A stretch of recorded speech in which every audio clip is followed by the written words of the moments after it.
Got Got Welcome, it. welcome everybody to Access Your and Alien Sovereignty in 2021. I'm Amanda Elawesh here with you live every Friday at 1 p.m. That's 18 o'clock on Fridays, which is the day of the goddess Pacific time. And speaking of goddesses, and speaking of 13, today Friday the 13th, and we have an amazing goddess who I've been able to really connect with in a while. So I'm super excited to dive in with her. Amy Cheryl is a modern day medicine woman, founder of Women's Worth Academy.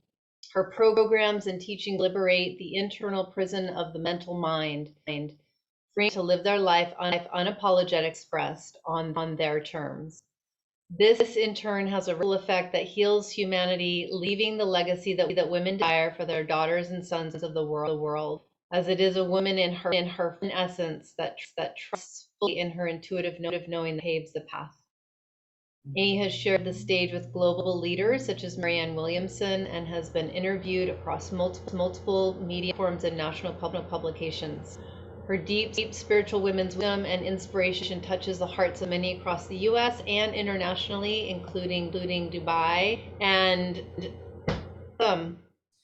Amy, Hi. It's so good to wow, be here. so good. And I got, that was just an essential whole piece. That's a mic drop on your behalf, of what we're all about. Access your inalienable sovereignty is also. I'm so excited to have you here on this auspicious day. Oh, I'm so blessed myself. It's just there's always divinity. And I noticed, I'm like, oh, it's the 13th. And when I saw sovereignty, I was just like, oh, like, yes, like, like, go sister. Yeah, Yeah. and I'm curious, what I'm curious about a few things. So I'm going to try to just pick the first Ask question. away, whatever's meant to come through. Many things all at once. On brain, just pick one. Well, I'm curious what got you on the path of really understanding the need for sovereignty, what it Mhm. means to you. Yeah, great question. I mean, it's a whole book, right? And what's coming up in the moment is, for me, when I drop into sovereignty, uh, I mean, in the actual definition is one being their own authority. So that means that when we're in that space, nobody can control and manipulate us, nor do we have a desire to control and manipulate others, because we trust that we can take care of ourselves. Oh. Yeah, and what got me on the path wasn't, I never imagined it wasn't it wasn't in my conscious field in my 20s when I stepped into my own healing journey. I was in my 20s, I was a fitness chick, had a whole nother career, and I was rendering myself powerless without even realizing it. Seeking for value, I was in fitness, so I didn't feel like I was beautiful if I didn't have a six pack. I would, seek feeling valuable whether I got attention from men. And then I wondered why they were objectifying me, yet, and I realized later on, well, I was showing up that way. I started to realize I'm the common denominator. Mm-hmm. Beautiful. Yeah. The turning point really was in my late 20s. I was out of a relationship with somebody I was living with, thinking like I made the decision to break up with him and this whole thing. And I just kind of, after we broke up in my mid 20s, I was utilizing all the traditional, typical numbing.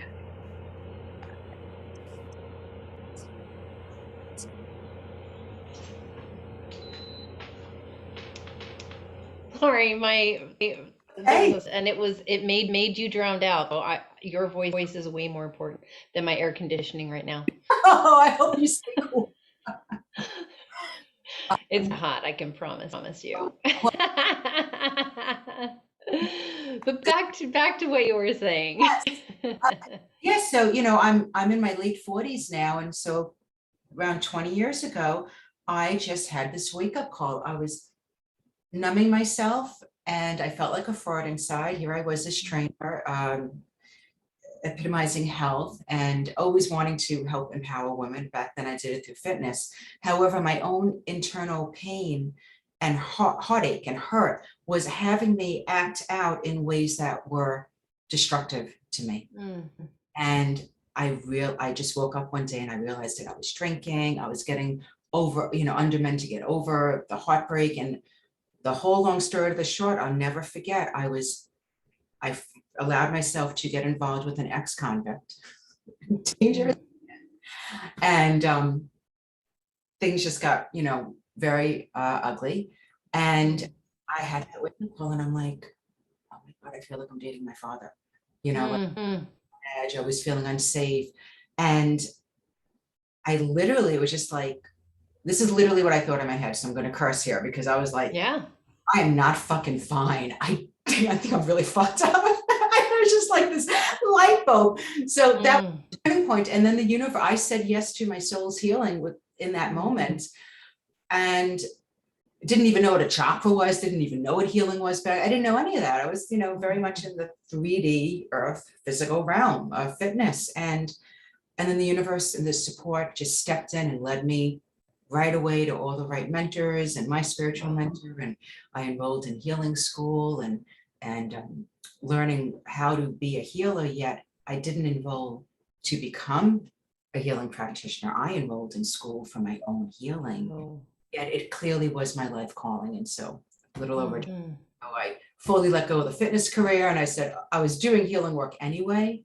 But I was at the point where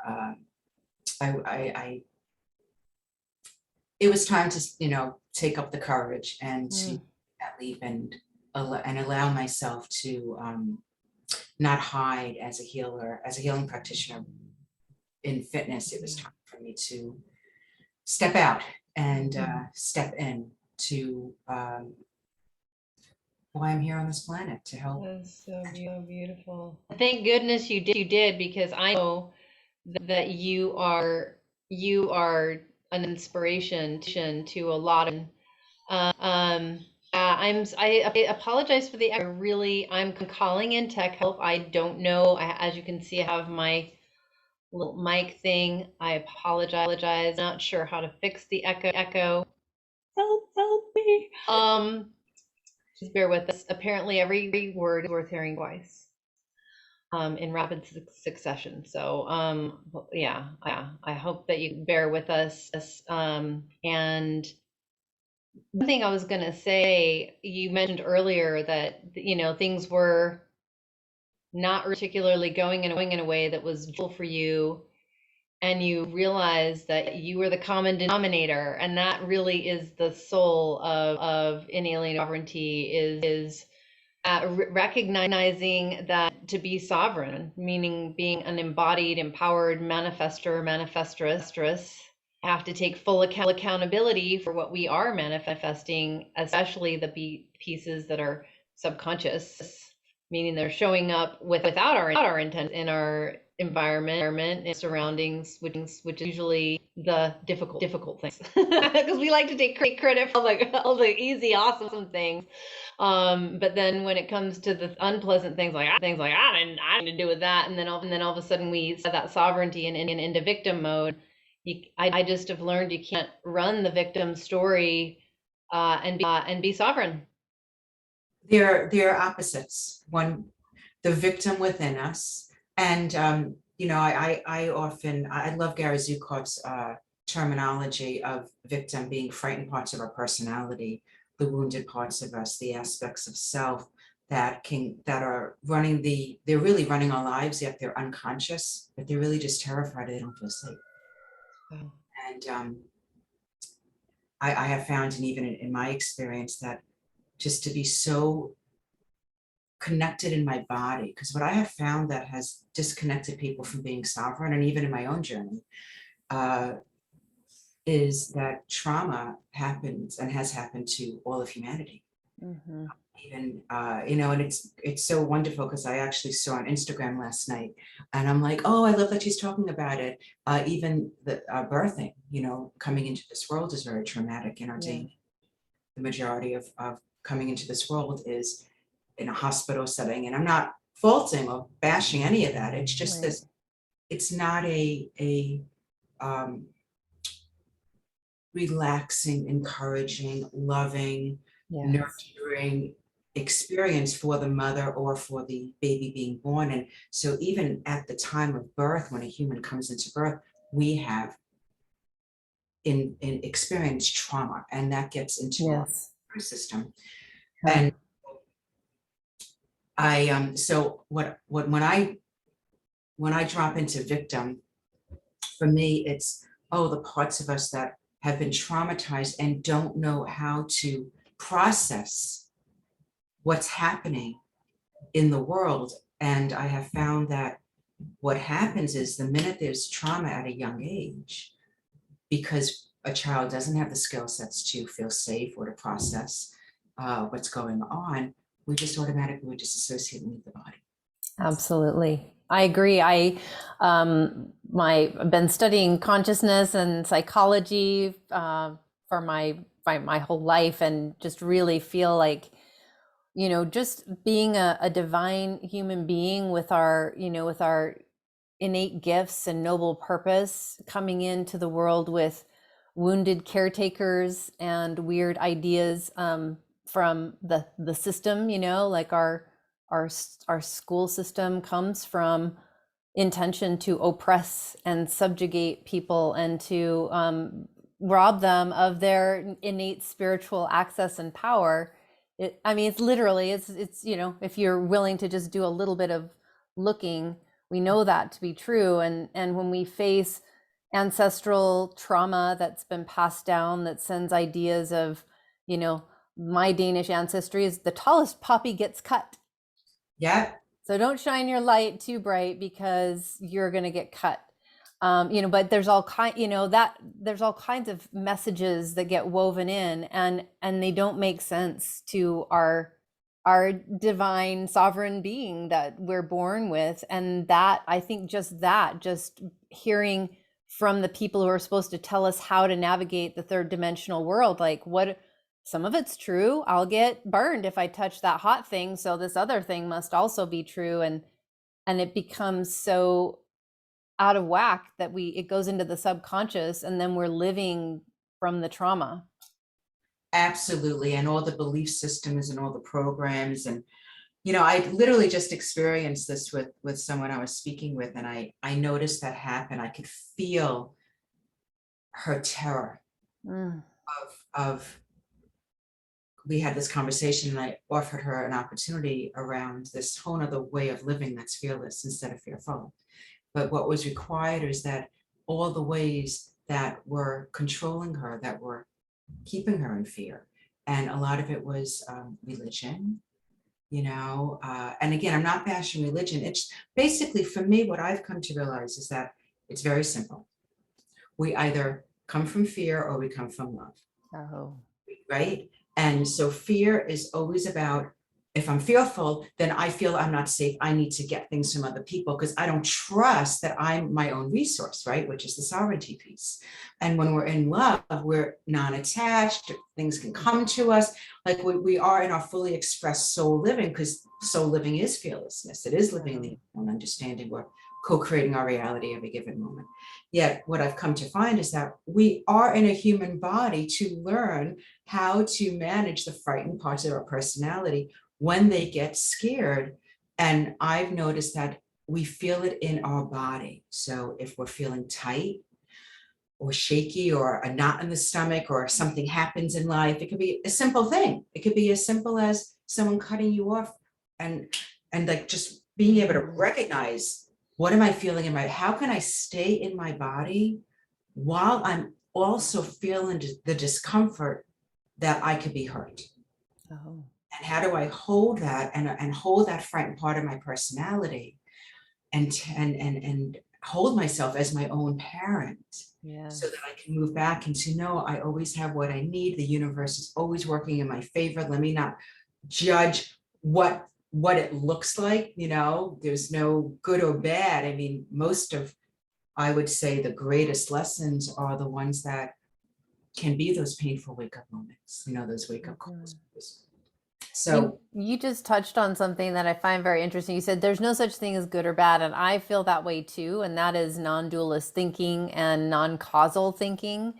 And I know that the it's actually like a mental kind of a mental puzzle, a mental maze to break out of, because that's part of the conditioning is us versus them. This versus that, one or the other, right or wrong, and just even thinking that there is something different than that can kind of twist somebody's brain up. And I've been yeah, really curious how to share the bridge.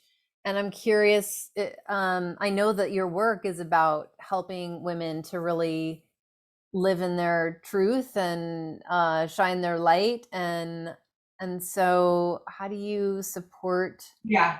them in moving into that place of sovereignty that isn't good or bad, cause and effect? Yeah, I love the question. So many things were coming to me as I love it. talking. My kind of lady taking notes. Yeah, yeah, it's just come, these things, right? Uh, so when I was listening to you, what I was hearing was the good and bad piece is the self-judger within us. We all have that Mm. judger in us. Anytime we are needing to be right or saying this is better than the other, the minute we go to good and bad, the minute we polarize, the frightened part of our personality known as the judger, whether we're judging ourselves or judging others, whether we're saying something is better than us or we're not as good, all of these inadequacies or superiority, all of these places inside of us get activated, and then they create stories Mm. Yes. that, Stories that need to be justified, yeah, right? By and telling them and spinning them and getting people to agree, and there's the divisiveness. exactly. And that's another, it's so fascinating when one starts to really excavate. Holy shit, I pretty much live my life from fearful parts of my personality, because the justifier is a frightened part of our personality. The only parts of our personality that are not frightened parts of our personality are those that are from full trust, in full love, in generosity. Even talking about it, my body relaxes. Appreciation.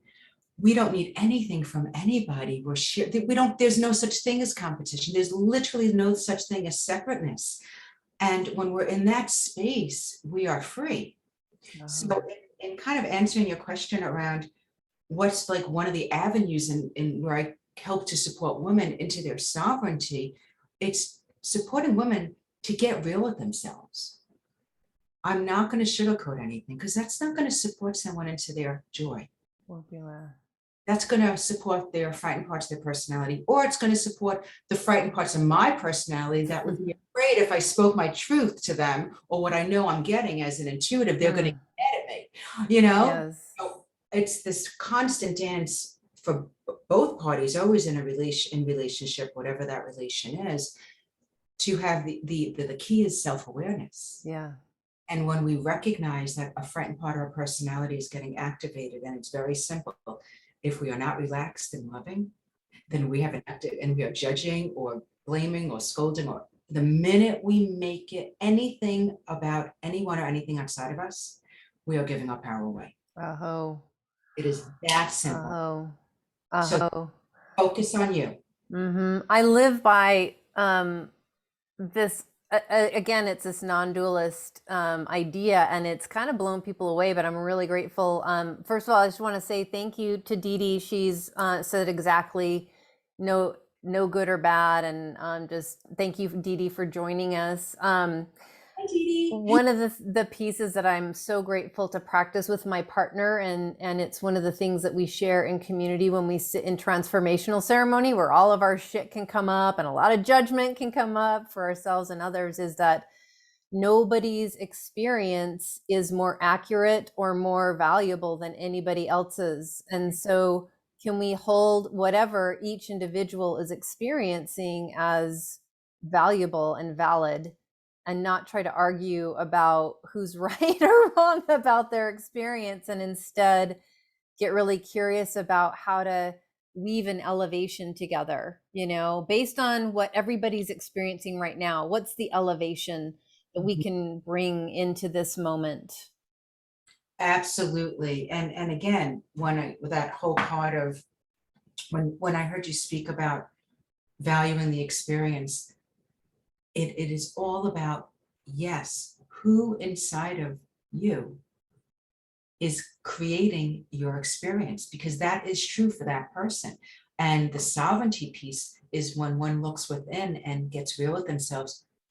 Who inside of me is creating this experience and it's very simple. Again, am I creating an experience for myself that is fear-based because I don't trust? I'm trying to get something from someone else, or, I'm afraid of whatever fear, doubt, worry, anxiety, all of that is frightened parts of our personality that render us powerless, excuse me. Or am I co-creating an experience that is love-based, that allows me to be receptive and allows me to digest and receive the sacredness of all of life. Oh, beautiful. And yes, so it's very, very challenging for human beings to be able, here's the thing. A human being cannot honor someone else's experience if they're functioning from a fearful part of their personality. Oh. And when a person can shift and recognize that within myself, like, holy shit, I'm feeling inadequate here, or I'm jealous of this person, or that's not true for me, so I want to say that it's not true for them. The minute that we inside of ourselves can be aware and feel what we're feeling, what we're thinking inside of us when we're in relation with somebody else's experience in front of us, that's where we have the power. Yes. What do we choose to do with that? Do we choose to render ourselves powerless, which is self-inflicting pain and therefore automatically inflicts harm and pain on people around us? Or am I going to say, okay, I am noticing the judger in me, and now I'm judging myself, and I'm feeling shame and really feeling like really hard, upset, and being hard on myself that I'm judging myself. How do I strive for a loving part of my personality that is unconditional love, that can hold me through this, so that I can see where my joy is, which is loving, and automatically I'm building and I'm offering love to the person in front of me. I'm able to hold them, and then they can unwind, and it actually opens the possibility for that person in front of us to feel the love, where they can connect to their loving parts of their personality.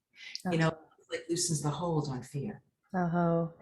It really is. So, but in the moment, like, it's really relevant and imperative for human beings to be honest with themselves that this is the hardest work.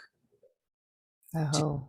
Because it is so uncomfortable within ourselves when we start to get truthful with ourselves and we begin to notice, no matter how evolved we are, wow, we have frightened parts of our personality that are going to unloving thoughts or emotions, etc. And how do we love ourselves through it? And how do we shift that? And then that's so beautiful. It triggered a whole bunch of thoughts for me again. I think we're having like inspiration ping pong here today.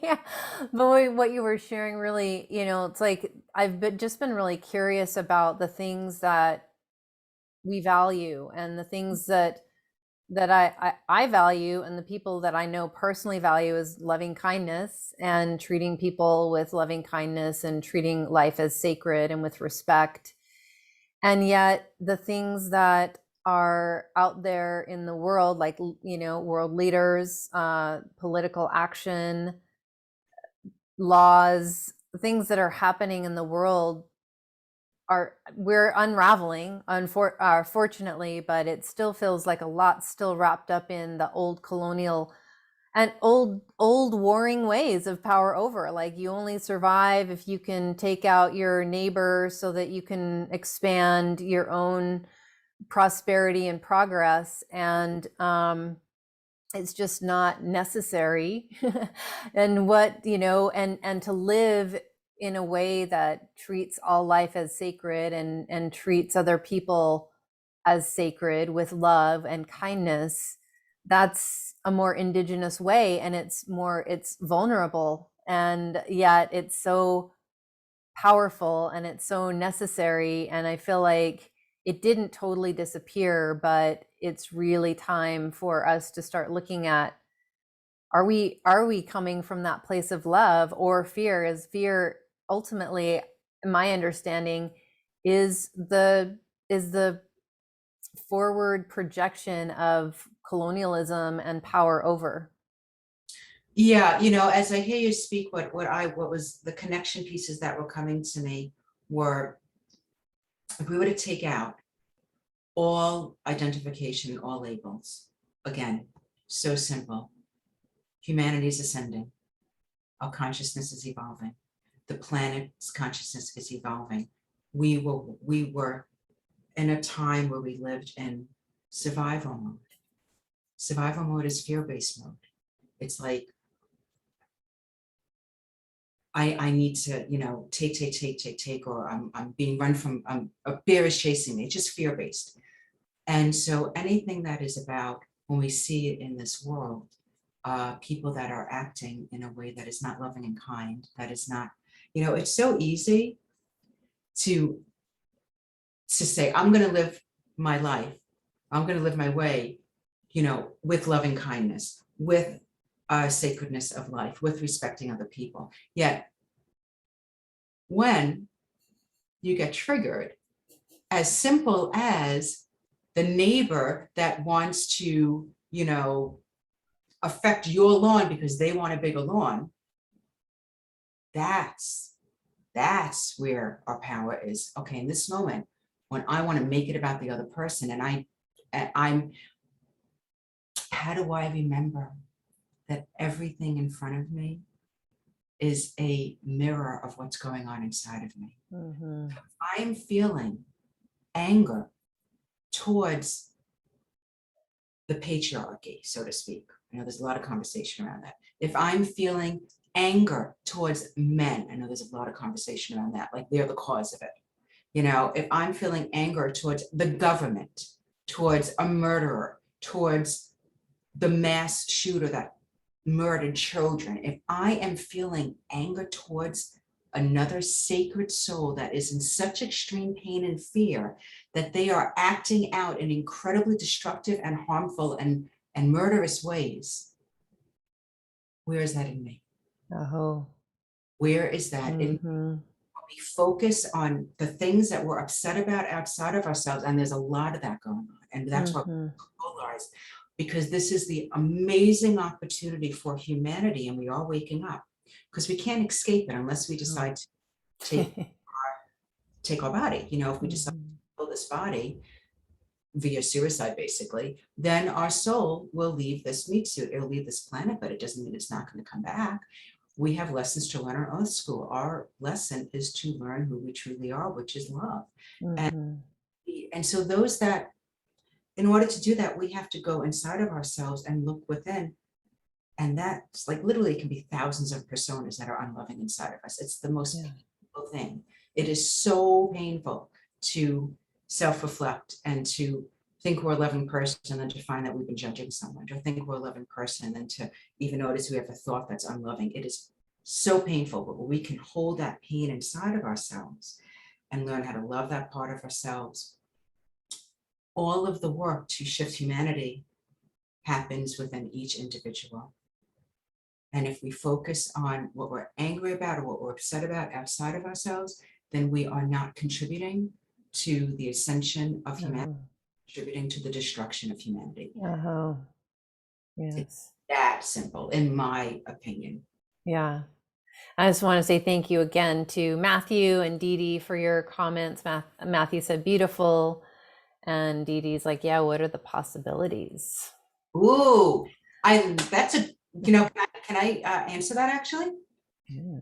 And thank you, Dee Dee, and thank you, Matthew. I actually did see your comments too. That actually came through when I was, getting notes, was understand that frightened parts of our personality, AKA the egoic self that developed personalities to feel safe in a world that we didn't feel unsafe, we didn't feel safe in. Survival world does not feel safe because everyone's out for themselves. So it's not safe. You know what I mean? Like, because no one's looking out for you. Frightened parts of your personality don't give a fuck about the other person. They just want to find a way to feel safe through manipulation and control. It is that simple. So the possibility is the understanding that our egoic self cannot see beyond its very limited thinking. It only, like the way that I see it is, it stunts our growth. See, the egoic self isn't interested in growing. It isn't interested in changing. It's interested in manipulating, controlling everything outside itself so that it feels safe. When we can begin to feel when our egoic self is getting activated, and we can learn how to master, and it's a practice, not believing all our thoughts and all our stories, not believing all of our emotions when we feel sadness. Sadness is actually another part of our frightened personality. Not to say that there isn't a time for sadness and tears, for cleansing and expression of emotion, yet there are so many delicate dances. That's why it's like this self-exploration of who's showing up. Is fear in me showing up in a persona, or is love showing up in a persona? And it's just self-exploration. And so to answer the question about possibilities, understand the egoic self does not live in possibility thinking. It lives in limited thinking of what it has experienced and will keep its past experiences. And like then predictability. Yes, and it's always painful. So it's up to us inside to recognize and to feel. That's why we don't want to leave our body. We want to be like the observer. What thoughts am I having? Are these thoughts that are fear-based or thoughts that are possibility-based? And how to not buy into the fearful thoughts or the emotions where we get a twisted knot inside or we get afraid. How do we trust in what our egoic self has not experienced yet? See, that's what the fear is. The soul soars in the unknown, because the unknown is a blank canvas of co-creation. You can create we are magical manifestors, as you say. We literally can co-create. We are co-creating a life all the time. It's just that majority of people are co-creating from the frightened parts of their personality, and then they keep saying, why does this keep happening to me? Why does this keep happening to me? You know, so the possibility, the opening here for you to answer your question, Didi, is to begin to be with yourself, even when you're especially when you're with another person, because that's when you have an opportunity to self-reflect and be who's showing up in this moment. Am I getting activated by this person's behavior or what they're saying? Or can I find that part of me that is not personalizing, or that part see that this person is just a traumatized, a tormented soul that is making themselves powerless to their frightened parts, their personality. It's never about you. And in that moment, there's a possibility to co-create a new experience. Oh, that's beautiful. And I speak from. And Didi says, looking within, yes, it's the great discovery of ourselves. And Matthew said, so timely, yes. And yeah, and a long time ago, when we lived in tribes of about 150 people or so, when somebody acted unkindly or out of anger, or the tribe recognized that there was something out of balance within the tribe, and that was the sovereignty, took full accountability. Like, how do we come together to bring healing? And the system that we're in now is, how can we blame that person, that outlier, that person that we've already marginalized and made set something up out of balance that they're now just showing the symptoms of in the community, and blame them and then punish them, and often not give them any opportunity to come into balance. And we're also out of balance because they're a product of their, the community, the culture, the economy, the environment, and not taking account of. I'm just so curious, like, why, if I was president of the United States, or if I was governor of California, or mayor of Oakland, There's so many homeless people. Like, how does it not break your heart? How do you ignore that? How do you not want to take accountability? Like, how do we help our people? How do we help our people to be happy, healthy, safe? Um, being kind towards everyone and making sure their basic needs. I know I'm going off on, but it's like, how do we, I just find myself, it's such a, like, I want to help everybody. And I'll just share this quickly. Like when my business first started really taking off and I had my first $10,000 month, I literally just started giving money to everybody on the street that before I'm like, I'm sorry, I'm doing my best myself. And I give my money, but I just started handing it out. And then it's like, you know what, I need a better financial plan for myself. But like, I have that ancient soul that wants to take accountability, and it requires the whole village. It is a you touched upon so many things. So it's a very interesting dynamic because there's a delicate dance of helping to support somebody into their sovereignty, and then an activated frightened part of our personality that goes into caretaker mode because it's so nice to see someone else in pain. Exactly. Help them into their empowerment. And it's and I see it a lot also with entrepreneurs, with healing practitioners. Like it's always, I would say that the greatest work for a human being when they're called, those that choose to hold space for healing work, being a healing practitioner, that's really when their internal work really begins. Oh. Because it's like, and I've had those experiences in earlier years of like maybe taking a call with someone to try to, placate them or make them feel better because I had a fear that they were gonna, say bad things about me, because in years in my life, those things happened. So it's like, so with all this piece, so now I've learned if somebody is in a projecting or an activated way, then it's for me to have compassion for them. Yes. To save them. I can offer when you were speaking, the metaphor that I was seeing was, and lifeguards learn this, that when somebody is in the ocean panicking, drowning, survival energy, like for their life, that's how a large amount of humanity lives. That's what fear is. It's like we feel like we're dying inside. That's what it feels like. Yeah. This may be a simple story, but it feels like that inside. Yeah.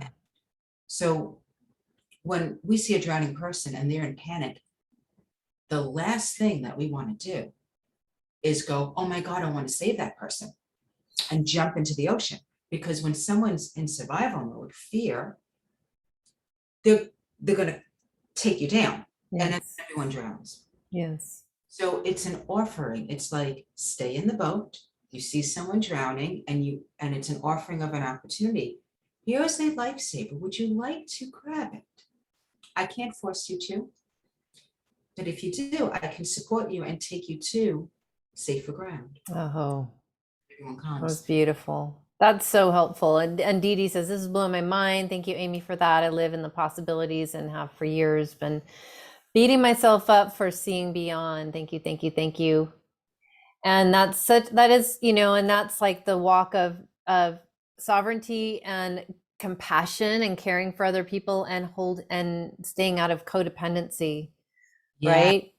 And having those boundaries and being able to show up with that presence and loving kindness, it's actually helpful versus adding more fodder to somebody else's story of victim, rescuer, perpetrator, the unholy trinity.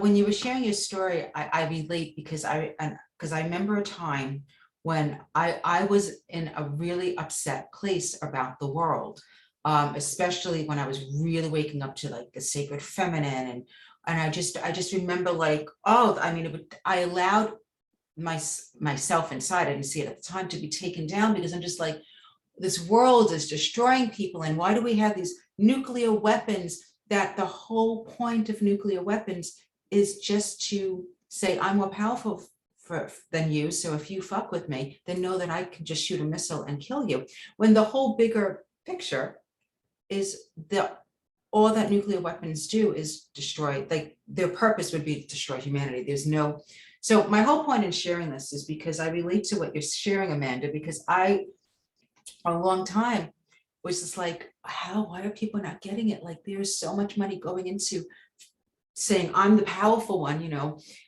that with all that money, everyone could like live in $1 million home. You know, they would have like not a homeless person on the planet, you know, with all the money and resourcing that we actually have. Yeah. And what I realized was, for me,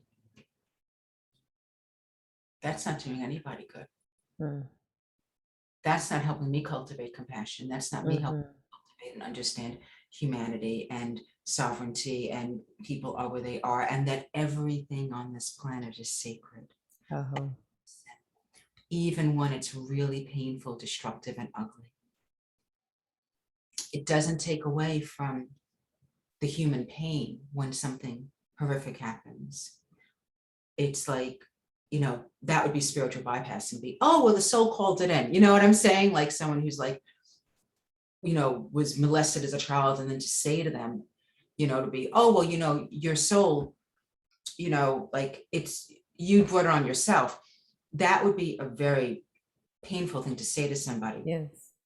And at the same time, that soul that incarnated into that body chose these experiences for their learning to remember that they are sovereign. I believe that for myself, that's for sure. I actually feel like I have memories of making that choice. My first memories were pre-embodied form, looking down and seeing the challenges and saying, yep, sign me up. It was a lot easier then, before I had to feel it in my body, than it is now, for sure. That's amazing, like that you remembered, like you have memories of like being pure soul. You know, I'll never forget, it's coming to me. I've only shared this, I think, with 2 or 3 times in my life, but it's coming to us. I want to share it because it's in relation to what you're sharing. I will never forget. I will never forget. I was about 30. I was about 2 years in my healing journey. I had this dream. And it was a dream where I saw myself in a fishbowl. I mean, we're talking 20 years ago, and I remember it like clear as day. I mean, it was like, and I'm in a fishbowl, like I'm observing myself, but it wasn't like me. It was like this being, like it looked like almost like a fish. And then there's this big voice, like the voice of God. You know, that's what it was like this big bolstery, like Morgan Freeman voice, you know. and what was happening, this voice was saying to me, I'll never forget it, you are not your clothes, you are not your job, you are not, and just went on and on, not like everything. And as this voice was talking, I kept this being in this fishbowl that I was observing as me in this dream, kept digressing, like the Benjamin Button movie, where like they got wow, yeah, in this tadpole. And then I asked the voice, and I said, well, if I'm not this and I'm not that, then who am I? And the voice said, I'll never forget this. Oh, I have the chills talking about it, because it was like direct from spirit, you know, like, you are everything and you are nothing. Beautiful. Oh, Just never forget that. mm. And I even forgot about the dream for a long time, and then like one day, like it came up in my memory again. But Beautiful. about these memories of remembering as soul, like before you came in and incarnated into this personality as Amanda, and then developed all these, like what I call multiple personalities. Like I laugh and say, when people say it's multiple personality disorder, it's like, we all have with it's being not in order. We all have multiple personalities, like Multiple faceted Totally. So I'm really Mm, touched by you having that experience. beautiful. Thank you for sharing that. That's really profound. I've been, this is such a powerful time on earth and we all know it. And I've just been revisiting so many, I don't know, visions that I had a long time ago of this time, and being curious about why I was shown visions, because I knew if I talked about them, it would induce fear, And so, like, okay, well, what's the helpful thing to do with this information? And, more and more the dialogue's opening up, people are putting it into words, and I'm realizing more and more that we are actually creator who has made a sacred contract to embody as us and experience all these many everythings as the different sentient beings that are showing up in the world. And each of us doing our own internal healing is shifting the tides into love. And it's just so powerful, is that we're so powerful when we focus on cleaning up our own aisle 4 mess in aisle 4.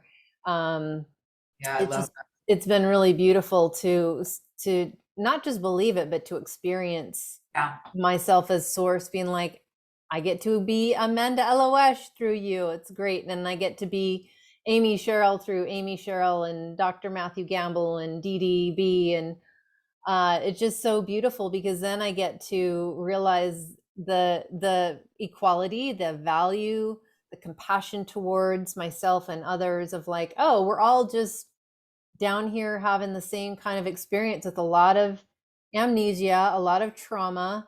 We are all source, doing an amazing job of navigating a whole bunch of crazy shit that is very unusual, very precious, Mhm. very challenging. Yeah. Yeah, it's really, we're in those times of like being given an opportunity. What do you choose? Do you choose to fear and then act in destructive ways and say destructive things and be harmful and hurtful? Or do you choose love and look for the lesson here and for the learning? I see it so much with COVID, you Yeah. know, polarization. And I just had an experience the other day, and I was so grateful for it. I've come to realize my father is actually my greatest teacher, the Mm. hardest thorn in my life, and but I've come to realize that I've had experiences in my later years as I've done my healing work, um, where I've gotten experiences where where he's been able to be in his loving part of his personality, Mm. taken down by his fear. Mm. He doesn't act very, very hurtfully. And so having those experiences, like I see what a beloved, beautiful soul he is. Okay. The reason I'm sharing this with this polarization, what's happening is, um, and we're in these phenomenal times to strengthen our sovereignty, and it's up to us to choose in that moment. Do I choose to strengthen my sovereignty and who I want to be, which is love and compassion, kind, all of that, or do I choose to allow myself to render myself powerless by being affected by somebody else's activation, painful torment, hurt that they're feeling that they're just projecting onto me? And it just happened last weekend. Mm. My dad had an episode. He called me, and I could already sense it, but I saw the medicine because the old me, the scared part of me, would have not returned the phone call. Mm. It would have been, oh, I don't want to be ambushed or attacked, because my dad has, rageaholic. Mm. Yes, that's how his frightened part would show up, Oh. anger and controlling ways. And instead I'm like, Aim, you can hold this, stay love. This is a great, even as I talk about it, I can feel some of the activation in my shoulder blades, because Mm. it's deep. There's so much that's healing while I lean into it. So the whole point of sovereignty and my story is, I got on the call, and of course my dad was in a very attacking way. And I was able to not personalize. Mm. I was like, love doesn't fight. Love doesn't fight. Mm-hmm. But love also doesn't allow oneself to be beat up. So he was Uh-huh. verbally abusive. And it was all about, the whole point was all about the vaccine. And it was like, I'm talking to you till you get the vaccine. Like you just called, and it was just horrible. Like you say you're loving and kind and you're not. Like those are the stories, right? But I could hear that, like he was blaming me that he's having anxiety and needing to go to therapy for his, and I said, Dad, you're 93. I think it's great. Like great opportunity to learn how to manage your anxiety. You know what I'm saying? But he wasn't really in that space to hear that. But you know, the point is that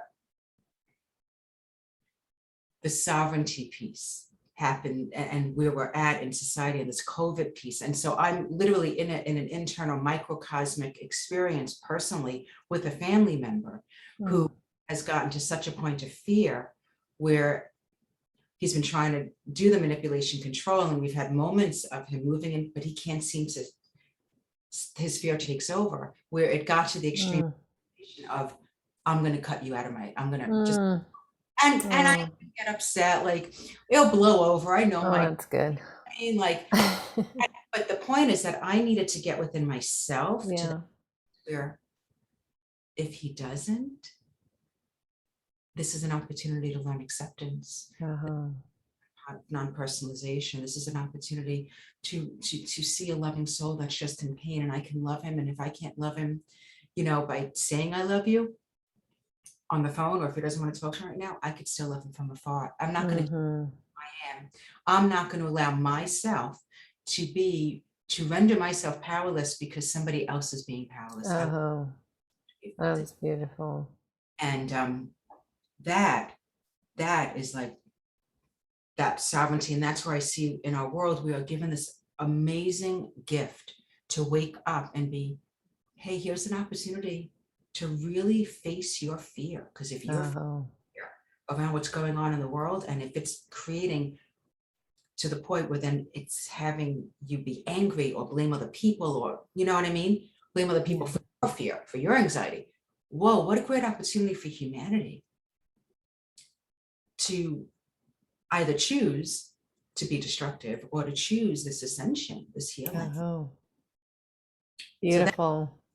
I love it. I feel like we could go down so many rabbit holes, and, you know, just the whole pandemic has brought up so many fears, and I just know so many amazing people that are the full spectrum from one side to the other of opinions. And I'm just so grateful that I'm like, you're all right and none of you are right. Like you're everything and nothing, you know? And that's why the inalienable sovereignty is so important, because we all have to take accountability for our decisions, and hopefully we continue to feel safe and held in honoring our sovereignty. And I want to say, Amy, I just love your love, and I love how you show up. And I was just thinking, you may have left the fitness world, but you are a spiritual fitness guru. You're lifting heavy weights spiritually, and I know that you've got an amazing love train with Academy of Women's Women's Academy. And I'd love for people tuning in now and in the future to know how to stay connected. And I know that you have a gift, and I'm going to put that in the chat here and have Chelsea.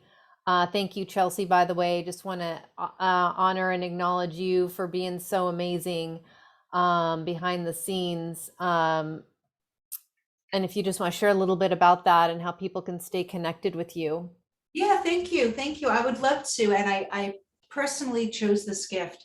I call it the Queen Cushion. And the reason I chose it for this particular call, I customized this gift for you guys. It's actually part of my Joyful Magical Feminine program. Yet I pulled this piece of it for you guys. Oh, thank because, you. Oh yeah, absolutely. Well, I live by it because this is a free gift. It's the Queen Cushion. Click on the link and it's gonna teach you what that is. And in a little nutshell, it's all about how to create space for yourselves so that you can be less affected by all around you. Whoa, that's helpful. and how to really hold your space, learn how to decompress. Because when we have a lot going on, when we're cranky or tired or exhausted, it's much harder to process. It's much easier to get activated by what's going on around us than when we're replenished, energized, calm, taking care of ourselves, and we're better for others. So the Queen Cushion is going to give you some tools and tips on how to implement this Queen Cushion so that you can be more sovereign in your day-to-day living. And there is an opportunity in that free gift where you can go and read about the Restore Your Joyful Magical Feminine program. Just want all of you to know that I didn't officially launch it yet. So, but I literally just took, we were getting everything prepared yesterday, and I was just like, oh, let's just open it up to Amanda's people. Oh, that's awesome. So, you know, we haven't done it's kind of like in the beta testing of the execution. Everything should be working with, you know, the back end of that.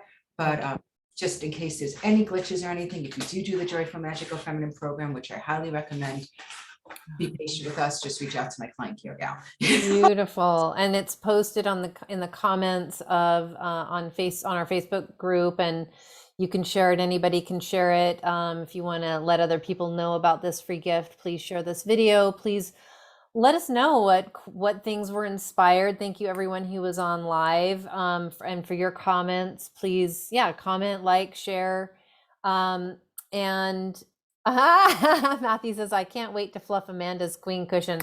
I have to say, he fluffs my Queen Cushion all the time, and even though I'm good at doing it for myself, he's quite good at it as well. So, you know, blessings on that. Please pick up Amy's gift. I'm definitely going to, and I would love to post about your program. I'm actually also just about to put out a program that I've been praying and meditating about, that's sovereign and about plant medicine, sacred feminine wisdom, and healing the subconscious, many of the things we've been talking about. And that's the first time I've shared what it's about. And it's officially going to launch on the 18th, but I'd love to cross promote in that spirit of there is no competition. You know, we're all, anytime somebody's resonating with you, if they're triggering jealousy, the elevation is, this is an amazing aligned person doing something that's really sparking my interest. Yeah, so I'm celebrating you, my dear. I think you're amazing, and I want more. I want more and more and more. So maybe you can come back a little bit later on and share a little bit more with us. And again, thank you, Dee Dee. Thank you, Dr. Gamble. Thank you, Kelsey. Thank you, everyone else who has been watching and will be watching. Again, make sure to pick up Amy's gift in the comments and join us every Friday, Pacific, 13 o'clock, 1 p.m. for those of you who don't know, military time or European time. And until we get to meet again, it's been such a pleasure again, dear sister. Pleasure. Oh my God, it's so nice to, you know, I normally don't do any work on Fridays, and I'm like, Me neither. Amanda and be with my sister and reconnect and be with all of you. And I was just looking forward to, you know, having some connection today. Oh, yeah, this is my dedicated Sabbath, kind of like my dedication to the holy. And I'm guessing you're probably doing the same. I know that we have miles and miles we could walk and talk about together again. So until then, stay on the journey with this fine lady. And until next time, everyone, may the source be with you.